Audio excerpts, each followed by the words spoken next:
Okay, so I just want to make a video on this Farah manipulation here in HoL of Learning.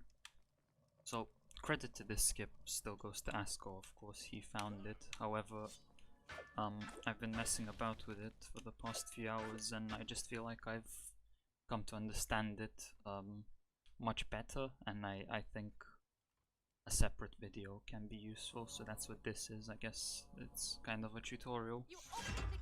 Anyway, so the way this skip works is, first of all, yes, we have to aggro the enemy, but we only have to aggro the enemy so that he walks into the room where the sword is. From there on, whether he's aggroed or not is actually irrelevant. What we have to do in order for Farah to put her bow away and continue onwards to observatory is we have to get him behind one of those walls. So I'll show this off when we get there.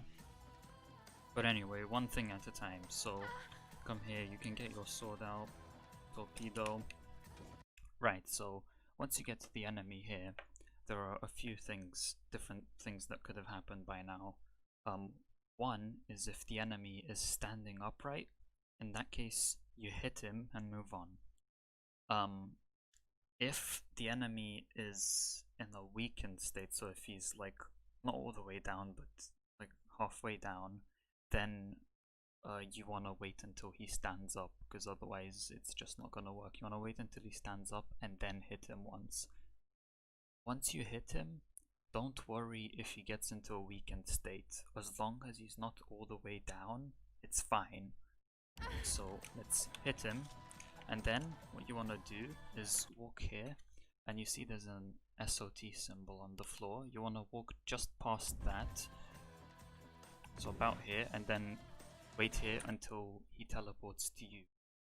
Now you saw he was actually in a weakened state there, and so as I said, don't worry about that, because for whatever reason, as soon as you come here, he seems to immediately get up from this weakened state and teleport here. Sometimes you won't teleport, sometimes you'll walk, but as long as you hit him, eventually he should follow you in here. Now, from this point on, once he's here, here's what you do in order to make Farah go into observatory. It doesn't matter that he's aggroed on you, she might still not follow. What you need to do is either freeze him or torpedo him. Ideally freeze him, because it's just going to be easier, such that he's behind one of these walls here. So he either has to be on. Let me just get him out of the way. So he has to be either kind of here behind this wall in this line, or he has to be behind this wall in this line. And I'll show this off, so you know you've done it correctly if Farah puts her bow away. So you can see that she currently has her bow out, and if we torpedo him, right now he's still in her line of sight, so she's gonna keep her bow out. However, now what I'm gonna do is get him out of her line of sight, hopefully. There, that should work, and now she puts her bow away. So at this point, if she puts her bow away, then once we get the sword and pull the lever, she would run, as long as the enemy is still there. So yeah, that's what you need to do. You need to lure the enemy in here, and then you can freeze him or torpedo him, walk into the cutscene here. Once you've frozen or torpedoed him, if you do everything quickly, in theory you shouldn't need to touch him again. Oops.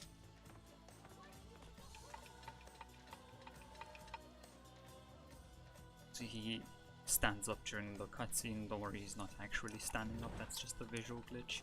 And then it works.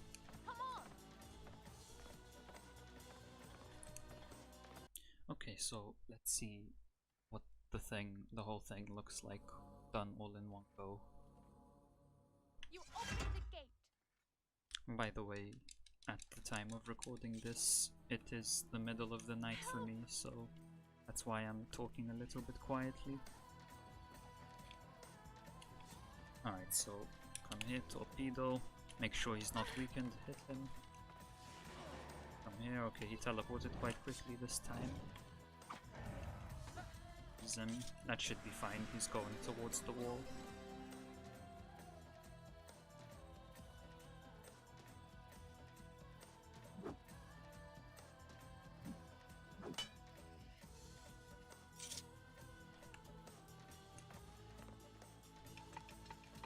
Let's see, yep, that's fine, Farah put her bow away.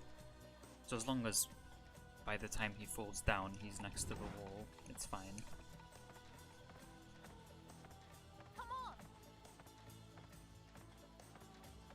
And we're done.